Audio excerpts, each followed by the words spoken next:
Good morning વિદ્યાર્થી મિત્રો. Last લેક્ચરમાં આપણે મોડેલ ઓક્સિલરી વિશે સમજૂતી મેળવી રહ્યા હતા અને એમાં લાસ્ટમાં આપણે મસ્ટ મોડેલ ઓક્સિલરી એમના 3 ઉપયોગો વિશે સમજૂતી મેળવેલી હતી. સૌથી પહેલો એનો ઉપયોગ હતો કે ભારપૂર્વક કંઈક કહેવા માટે મસ્ટ મોડેલ ઓક્સિલરીનો ઉપયોગ થાય છે. ત્યાર પછી આપણે કીધું તું નૈતિક ફરજ સૂચવવા માટે. આમ જોઈએ તો નૈતિક ફરજ માટે શુડ મોડેલ ઓક્સિલરી વપરાય છે, પરંતુ નૈતિક ફરજને જ્યારે ભારપૂર્વક સૂચવવી હોય છે ત્યારે મસ્ટ વપરાય છે. અને ત્રીજો ઉપયોગ જોઈએ તો આદેશ આપવા માટે, કે કોઈ પણ વ્યક્તિઓને આજ્ઞા આપવી હોય કે આદેશ આપવો હોય ત્યારે પણ આપણે મસ્ટ મોડેલ ઓક્સિલરીનો ઉપયોગ કરીએ છીએ. ત્યાર પછી એમનો ચોથો ઉપયોગ છે એ છે અનિવાર્ય બાબતને દર્શાવવા માટે. અનિવાર્ય બાબત એટલે કે કોઈ પણ કાર્ય કર્યા વગર છૂટકો જ નથી, ફરજિયાતપણે કરવું જ પડે એમ છે, ત્યારે મસ્ટ મોડેલ ઓક્સિલરી વપરાય છે. ઉદાહરણ જોઈએ. The petrol in my bike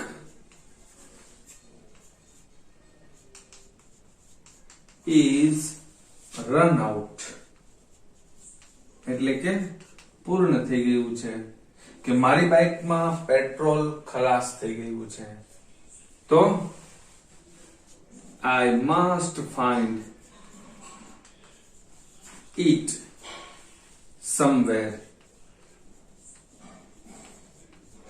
કે મારે એમને ક્યાંક ગોતવું જ પડશે, કારણ કે પેટ્રોલ વગર બાઇક ચાલશે નહીં.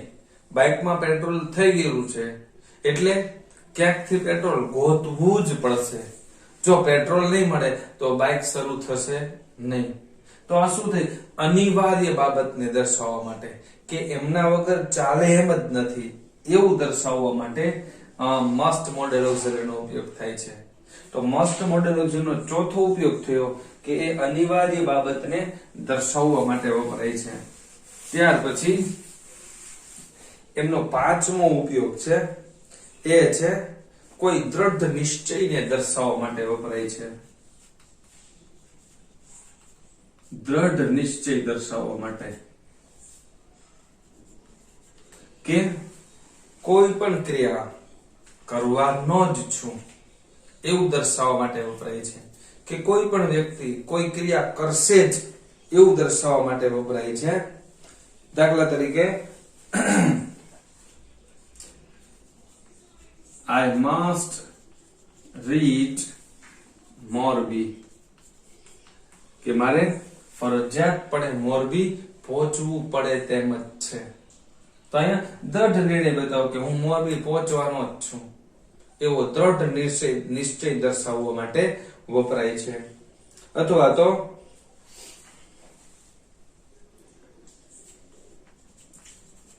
you must take admission,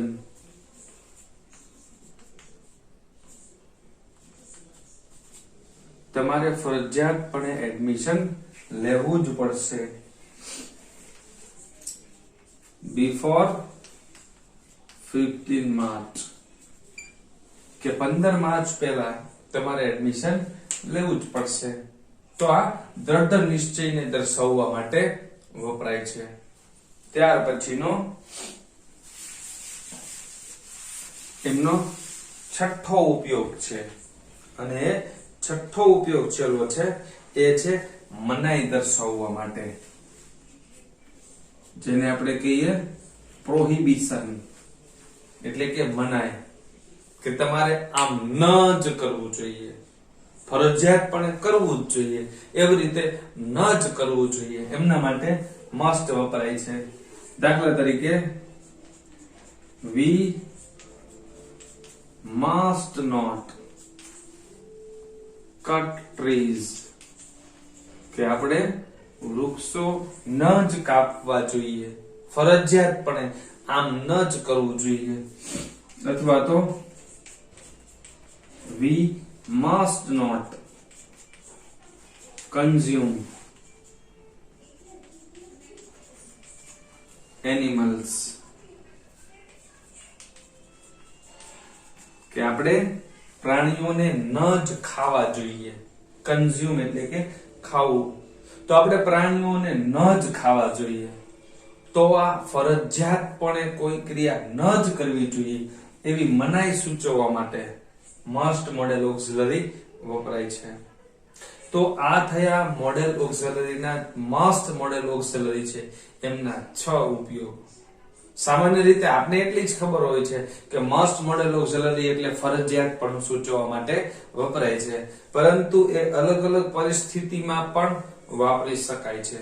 આ ડિટેલમાં તમને ચર્ચા એટલે કરી કે ભવિષ્યની અંદર કદાચ તમને આ બાબતનો ખ્યાલ રહે. આમ તો જોઈએ તો મસ્ટ માત્ર ફરજિયાત પણ સૂચવે છે એવો અર્થ સૂચવવા માટે વપરાય છે.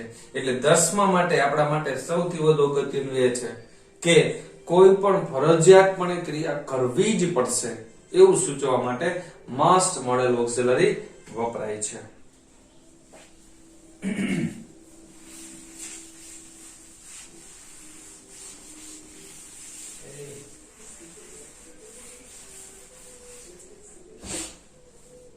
ત્યાર પછીની મોડેલ ઓક્સિલરી છે એ છે શુડ. હવે શુડ મોડેલ ઓક્સિલરી છે એ નૈતિક ફરજ સૂચવવા માટે વપરાય છે. એટલે કે આમ કરવું જોઈએ એવી પરિસ્થિતિની અંદર ઉપયોગ થાય છે. આ શુડ મોડેલ ઓક્સિલરીના પણ આમ જોઈએ તો 3 ઉપયોગ છે. 3 ઉપયોગ છે. એમાંથી સૌથી પહેલો ઉપયોગ છે એ છે નૈતિક ફરજ સૂચવવા માટે. આ જે આપણે લખ્યું છે એ છે નૈતિક ફરજને સૂચવવા માટે વપરાય છે. દાખલા તરીકે આપણે કહીએ છીએ કે we should help poor people, કે આપણે ગરીબ વ્યક્તિઓની મદદ કરવી જોઈએ. તો આ આપણી એક નૈતિક ફરજ છે. સામાન્ય રીતે આપણે આવું કરવું જોઈએ. અથવા તો આપણે કહીએ we should obey traffic rules, આપણે ટ્રાફિકના નિયમોનું પાલન કરવું જોઈએ. તો આ શું થઈ? આપણી નૈતિક ફરજ છે. સામાન્ય રીતે આપણે આવું કરવું જોઈએ. તો શુડ મોડેલ ઓક્સિલરીનો પહેલો ઉપયોગ થયો એ છે નૈતિક ફરજ સૂચવવા માટે વપરાય છે. બીજો જે ઉપયોગ છે એ છે ઈચ્છનીય વર્તન.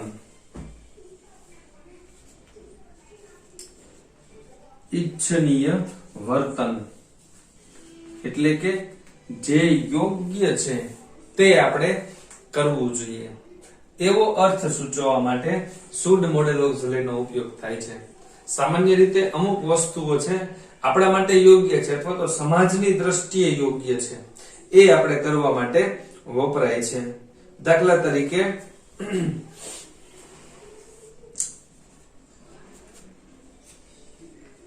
you should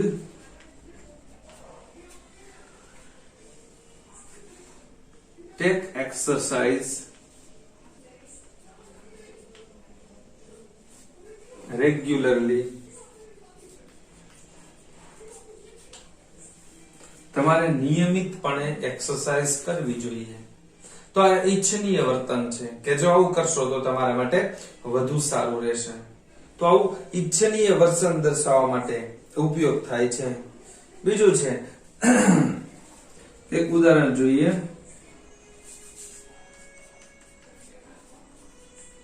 We should not neglect.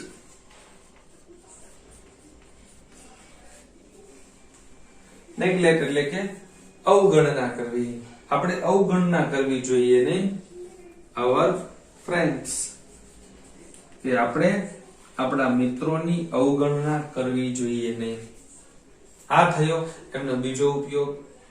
એક નૈતિક ફરજ સૂચવવા માટે અને બીજું ઈચ્છનીય વર્તન છે એને દર્શાવવા માટે. અને હવે ત્રીજો ઉપયોગ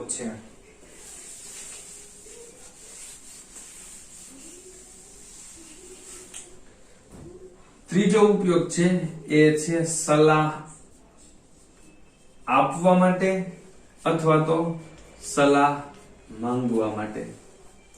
કોઈ પણ વ્યક્તિને આપણે સલાહ આપતા હોઈએ ત્યારે આપણે શુડ મોડેલ ઓક્ઝિલરીનો ઉપયોગ કરી શકીએ છીએ. કોઈ પણને આમ કરવું જોઈએ એવું આપણે કહીએ છીએ ત્યારે વપરાય છે. દાખલા તરીકે શિક્ષકો તમને વારંવાર કહેતા હોય કે you should study harder અથવા તો work hard to get good marks. Sara marks મેળવવા માટે તમારે સખત અભ્યાસ કરવો જોઈએ. તો સખત અભ્યાસ કરવો જોઈએ આ વાક્ય શું છે? સલાહ દર્શાવવા માટે છે.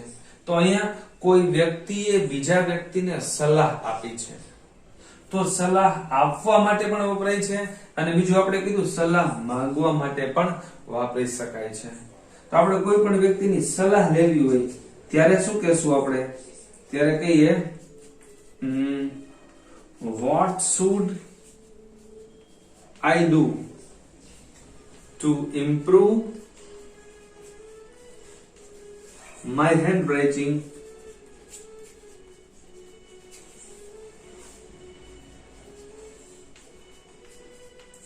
કે મારા અક્ષરો સુધારવા માટે મારે શું કરવું જોઈએ? તો અહીંયા કોઈ વ્યક્તિને સલાહ વિશે પૂછીએ છીએ તો કોઈ પણ વ્યક્તિને સલાહ વિશે પૂછવા માટે અથવા તો સલાહ આપવા માટે પણ તમે મોડેલ ઓક્ઝિલરી શુડ નો ઉપયોગ કરી શકો છો. શુડ મોડેલ ઓક્ઝિલરી છે એમના આપણે 3 ઉપયોગો જોયા. સૌથી પહેલો ઉપયોગ હતો એ છે નૈતિક ફરજને સૂચવવા માટે. બીજું જે છે ઈચ્છનીયતા દર્શાવવા માટે એટલે કે જે ઈચ્છનીય વર્તન છે એ દર્શાવવા માટે. અને ત્રીજો આપણે ઉપયોગ જોયો કોઈ પણ વ્યક્તિને સલાહ આપવા માટે કે પછી સલાહ પૂછવા માટે શુડ મોડેલ ઓક્ઝિલરીનો ઉપયોગ થાય છે. ત્યાર પછીની મોડેલ ઓક્ઝિલરી આજે આપણે આ બધી મોડેલ ઓક્ઝિલરી છે એને પૂર્ણ જ કરી દેવી છે.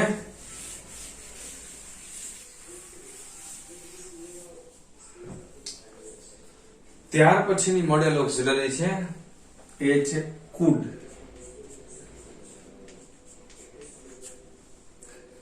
સામાન્ય રીતે can છે ને એ could can નું ભૂતકાળનું રૂપ could કહી શકાય. કારણ કે જે જગ્યાએ can નો ઉપયોગ થઈ શકે છે વર્તમાનની અંદર એ જ જગ્યાએ ભૂતકાળની અંદર could નો ઉપયોગ થઈ શકે છે. તો વર્તમાનમાં કોઈ પણ વ્યક્તિ, વસ્તુ કે પ્રાણી કે પદાર્થ કોઈ ક્રિયા કરવા માટેની ક્ષમતા દર્શાવવા માટે વપરાય છે. તો ભૂતકાળમાં કોઈ પણ કાર્ય કરી શકતો હતો એવું દર્શાવવા માટે વપરાય છે. દાખલા તરીકે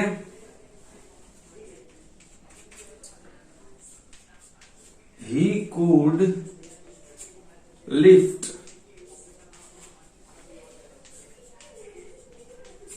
heavy boxes કે તે વજનદાર બોક્સોને અથવા તો પેટીઓને ઉપાડી શકતો હતો. જો અહીં માત્ર તમે કેન મૂકી દો તો વર્તમાન કાળ થઈ જશે. he can lift heavy boxes કે તે વજનદાર બોક્સને ઉપાડી શકે છે અને could એટલે ઉપાડી શકતો હતો. તો શું થયું? કોઈ પણ વ્યક્તિની વર્તમાનની શક્યતા છે એવી રીતે could છે એ ભૂતકાળની શક્યતા એટલે કે શક્યતા નહીં પણ ક્ષમતા. કેન વર્તમાનની ક્ષમતા બતાવે જ્યારે could છે એ ભૂતકાળની ક્ષમતા બતાવે છે કે ભૂતકાળમાં કઈ પણ ક્રિયા કરી શકતો હતો. એક ઉદાહરણ જોઈએ. My father could play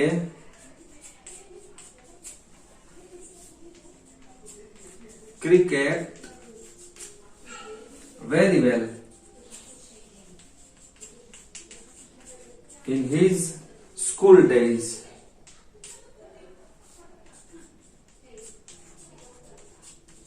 કે મારા પિતાજી તેમના શાળાના દિવસો દરમિયાન સારી રીતે ક્રિકેટ રમી શકતા હતા.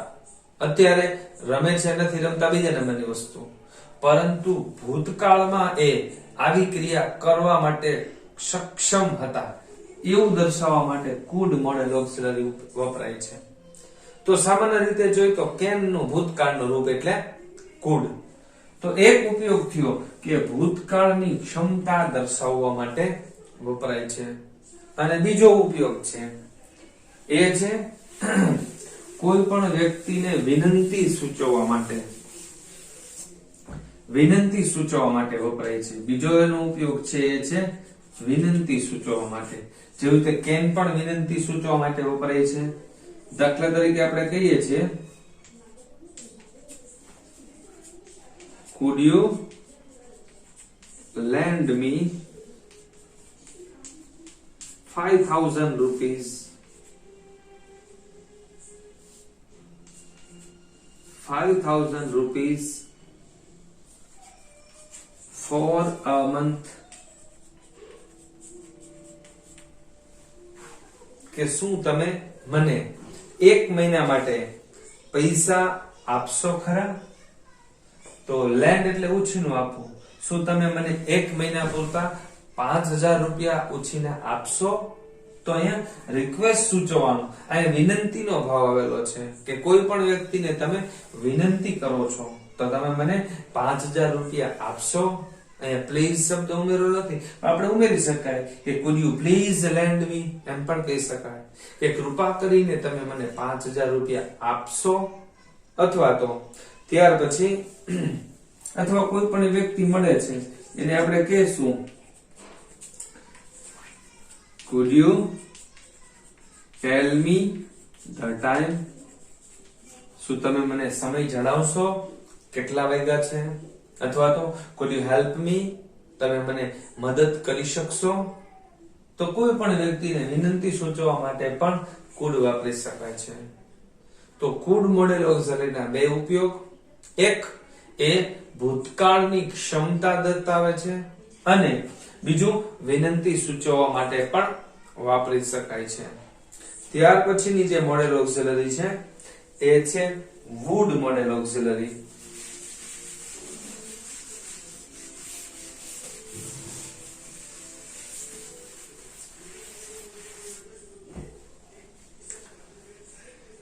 ત્યાર પછીની મોડેલ ઓક્સિલરી છે વુડ.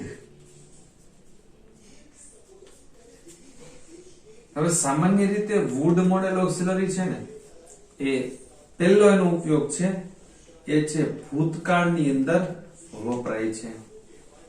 જ્યારે ડાયરેક્ટ અને ઇનડાયરેક્ટ સ્પીચ ની અંદર વાક્યની અંદર તમને સેલ અથવા તો વિલ આપેલું હોય, સેલ અથવા તો વિલ આપેલું હોય એનું આપણે શું કરી નાખવાનું થાય છે? વુડ થાય છે. તો એક દ્રષ્ટિએ આપણે જોઈએ તો સેલ વિલ નું ભૂતકાળનું રૂપ શું થશે? વુડ. એટલે સેલ વિલ હોય એનું આપણે શું કરવાનું થશે? વુડ. દાખલા તરીકે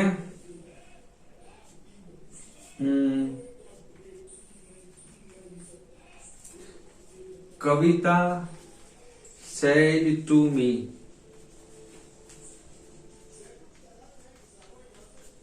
I will help you, કે હું તને મદદ કરીશ. આવું ડાયરેક્ટ સ્પીચ નું વાક્ય આપેલું છે કે કવિતાએ મને કહ્યું કે હું તને મદદ કરીશ. એનું જ્યારે ઇનડાયરેક્ટ સ્પીચમાં રૂપાંતર કરીએ ત્યારે વિધાન વાક્ય છે એટલે શું થશે? કવિતા said નું થઈ જશે told, to નીકળી જાય, સાંભળનાર મી અને સંયોજક તરીકે that. ત્યાર પછી આપેલું છે I will help you, હું તને મદદ કરીશ. હું એટલે કોણ? કવિતા છે મને મદદ કરશે. તો કવિતા ત્રીજો પુરુષ એક વચન થશે એટલે she. પછી shall અને will બંને હોય શું કરવાનું? would. she would help. ત્યાર પછી you કે હું તને મદદ કરીશ. તને એટલે કોને? મને. તો સાંભળનાર તરીકે શું થશે? me. તો કવિતા told me that she would help me. તો જો અહીંયા shall will આપેલું હોય તો એનું આપણે શું કરેલું? would. તો શું થશે? આ છે ડાયરેક્ટ સ્પીચ આપેલું એટલે વર્તમાન કાળનું વાક્ય છે અને એનું આપણે શું કર્યું છે, ભૂતકાળની અંદર રૂપાંતર કરેલું છે. એટલે પહેલો ઉપયોગ એ છે કે એ ભૂતકાળની અંદર વપરાય છે. ટૂંકમાં ડાયરેક્ટ સ્પીચ ની અંદર જ્યારે શેલ વિલ આપેલું હોય એનું ઇનડાયરેક્ટ સ્પીચમાં જ્યારે રૂપાંતર કરીએ છીએ ત્યારે શેલ અને વિલ બંનેનું વુડ થાય છે. શેલ નું શુડ અને વિલ નું વુડ એવું નહીં, પરંતુ શેલ વિલ બંનેનું શું થાય છે, વુડ થાય છે. આ એનો પહેલો ઉપયોગ થયો કે ભૂતકાળની અંદર વપરાય છે, એટલે કે ભૂતકાળની ક્રિયાને દર્શાવવા માટે વાપરી શકાય છે. ત્યાર પછીનો એમનો બીજો ઉપયોગ છે એ છે વિનંતીનો ભાવ સૂચવવા માટે.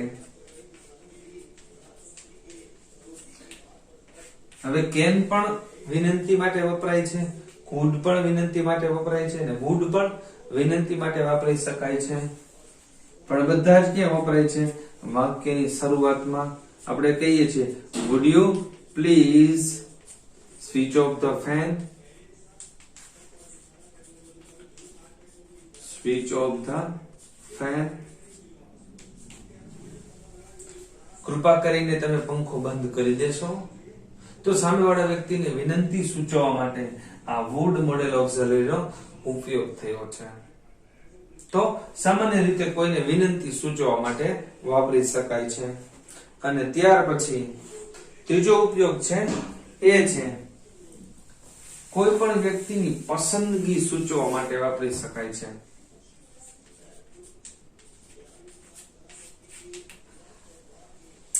આપણે પૂછીએ ને, what would you take, hot or cold? તમે ગરમ લેશો કે ઠંડુ? તો સામેવાળા વ્યક્તિની પસંદગી સૂચવવા માટે વપરાયું કે તમે શું લેશો, અથવા તો એમ કહી શકીએ would you like tea or coffee? તમને ચા અને કોફી બેમાંથી શું ફાવશે? તો અહીંયા વુડ છે એ પસંદગી સૂચવવા માટે વપરાયું છે કે તમને બેમાંથી એક વસ્તુ કઈ ગમશે એમ વપરાયું છે. તો વુડ મોડેલ ઓક્ઝિલરીના ત્રણ ઉપયોગ છે.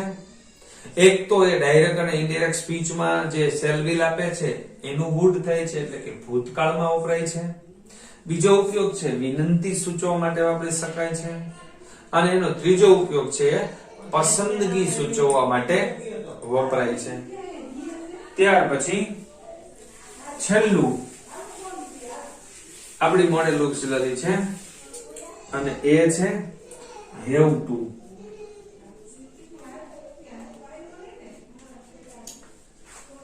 આમ જોઈએ તો હેવ ટુ મોડેલ ઓક્ઝિલરી છે ને એ મસ્ટ નું સમાનાર્થી છે, પરંતુ આ હેવ ટુ છે ને એ સહાયકારક ક્રિયાપદ તરીકે વાપરી શકાય છે અને મુખ્ય ક્રિયાપદ તરીકે પણ વાપરી શકાય છે. તો કેવી રીતે? દાખલા તરીકે આપણે એમ કહીએ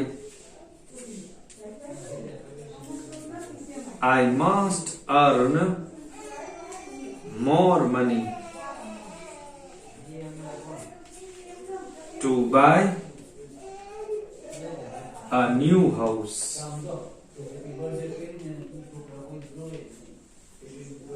કે મારે નવું મકાન ખરીદવા માટે ફરજિયાતપણે વધારે પૈસા કમાવા જ પડશે. તો અહીંયા મસ્ટ મોડેલ ઓક્ઝિલરી છે એ મસ્ટ કેવી રીતે વપરાયું? જો મસ્ટ મોડેલ ઓક્ઝિલરી છે અને ત્યાર પછી અર્ન એ શું છે? મુખ્ય ક્રિયાપદ છે. હવે આની જગ્યાએ તમે હેવ ટુ પણ વાપરી શકો. I have to earn more money, કે મારે ફરજિયાતપણે વધારે પૈસા કમાવવા પડશે. તો અહીંયા I have to do પણ તમે લઈ શકો છો, કોઈ પણ ક્રિયા પર લઈ શકો છો. તો મસ્ટ મોડેલ ઓક્ઝિલરીની જગ્યાએ તમે have to પણ લઈ શકો છો, પરંતુ મસ્ટ છે એ માત્ર ને માત્ર સહાયકાર ક્રિયાપદ તરીકે મોડેલ ઓક્ઝિલરી તરીકે લઈ શકાય છે.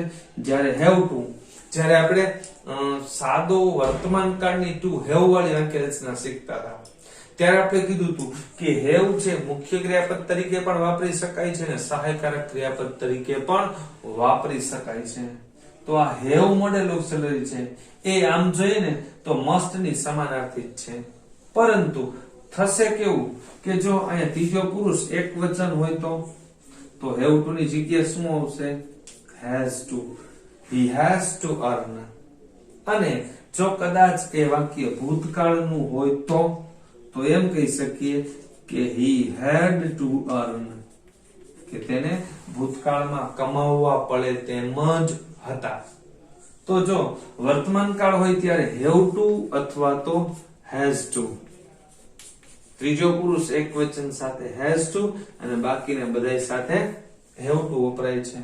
અને જો ભૂતકાળની અંદર હોય તો વાપરી શકાય છે had to. પણ આમ જોઈએ તો મસ્ટ જેવો અર્થ સૂચવે છે કે ફરજિયાતપણે કોઈ પણ ક્રિયા કરવી જ પડે એમ છે, એવું દર્શાવવા માટે આ મસ્ટ મોડેલ ઓક્સિલરી વપરાય છે. તો ચાલો હવે અહીંયા આપણે જે એડિટિંગ નો ટોપિક છેલ્લા લગભગ 18 લેક્ચર થી આપણે શીખી રહ્યા છીએ એ આજે આપણે પૂર્ણ કરીએ છીએ. એમાંથી ઘણી બધી એવી બાબતો હશે કે તમને કદાચ પહેલી વખતે શીખવા મળી હશે, કેટલીક બાબતો એવી પણ હશે કે જે તમે ઓલરેડી જાણતા જ હોય તો એમનું પુનરાવર્તન પણ થયું હશે. હવે નેક્સ્ટ જ્યારે સોમને પણ મંગળવારે આપણે જ્યારે મળીશું ત્યારે પરીક્ષાની અંદર તમને જેવી રીતે એડિટિંગ પૂછાય છે, આમ જોઈએ ને તો એડિટિંગ છે ને એ સમુદ્ર જેવું છે. જેટલું ડિટેલમાં શીખવું હોય ને એટલું શીખી શકાય. કારણ કે કયા ટોપિકના આધારે કેવી રીતે ક્યાંથી પૂછાય એનું કઈ નક્કી જ નથી હોતું. ટૂંકમાં તમે જ્યાંથી અંગ્રેજી ગ્રામર શીખવાનું શરૂ કર્યું છે ત્યાંથી માંડીને અત્યાર સુધીના કોઈ નાનામાં નાના નિયમને ધ્યાનમાં રાખીને એડિટિંગની અંદર તમને પૂછાઈ શકે છે. પરંતુ મોસ્ટ ઓફ મોટા ભાગનું જેટલું આપણાથી કવર થઈ શકે એટલે આપણે એડિટિંગના ટોપિકને કવર કરી લીધા છે અને આ તમને 3 માર્ક્સ માટે પરીક્ષાની અંદર પૂછાવાનું છે. હવે વાત કરીએ આવતીકાલે જે તમારી ટેસ્ટ છે એમના માટે. આપ જાણો છો એવી રીતે બધા જ ને ખ્યાલ છે કે આપણે ટેસ્ટ આપવા માટેની 3 વિકલ્પો રાખેલા છે. એક તો તમે ક્લાસે આવી અને ટેસ્ટ આપો, બીજું છે કે જે લોકો ઘરે બેસીને ટેસ્ટ આપવા માંગે છે એમના માટે ઘરે બેસીને ટેસ્ટ આપવાની, અને કોઈ એવા વ્યક્તિઓ છે કે જે દૂર અથવા તો બહારગામ રહે છે અને લખેલી ટેસ્ટ પાછી આપી શકે એમ નથી, એવા વ્યક્તિઓને WhatsApp ની અંદર એમનું પેપર લખી અને મને મોકલાવાનું થાય છે. પરંતુ એ બધું જ તમને એમનો સમય, ક્યારે કોને આવવું, ગઈ વખતે જે રીતે અંગ્રેજીની ટેસ્ટની અંદર જે ગ્રુપ હતા એ જ ગ્રુપ પ્રમાણે તમારે આવવાનું છે. ગર્લ્સ માટેનું ગ્રુપ A અને B અને બોયઝ માટેનું C અને D છે. તો એ જ પ્રમાણે તમારે ટેસ્ટ આપવા માટે આવવાનું છે. ક્યારે આવું એનો સમય પણ તમને આ મેસેજ સાથે મળી જશે. અને ખાસ ધ્યાન રાખવાનું કે શક્ય હોય ત્યાં સુધી તમે ટેસ્ટ ક્લાસે આપવાનું પસંદ કરશો. જો અનુકૂળતા હોય ને કોઈ પ્રોબ્લેમ્સ ન હોય તો ક્લાસે આવીને ટેસ્ટ આપવાનું રાખશો તો વધુ સારું રહેશે. કારણ કે તો જ તમારું સાચું મૂલ્યાંકન થશે. જો ઘરે રહીને તમે ટેસ્ટ આપશો તો ક્યાંક ને ક્યાંક 100% કદાચ તમે પ્રામાણિકતાથી જ પેપર લખેલું છે, પરંતુ તેમ છતાંય અમને હજી એટલો વિશ્વાસ ન આવે, અમને એવું લાગે કે તમે થોડી ઘણી ક્યાંક ચીટિંગ કરી લીધેલી હશે. તો અમને પૂરેપૂરો વિશ્વાસ બેસે એમના માટે જો તમે અમારી સામે જ પેપર આપો તો વધુ સારું છે. બરોબર છે? બધા જ વિદ્યાર્થીઓ વ્યવસ્થિત તૈયારી કરી અને આવતીકાલની ટેસ્ટની અંદર ખૂબ સારું પરફોર્મન્સ કરો એવા પ્રકારની શુભેચ્છાઓ અને best of luck. Okay. Bye bye.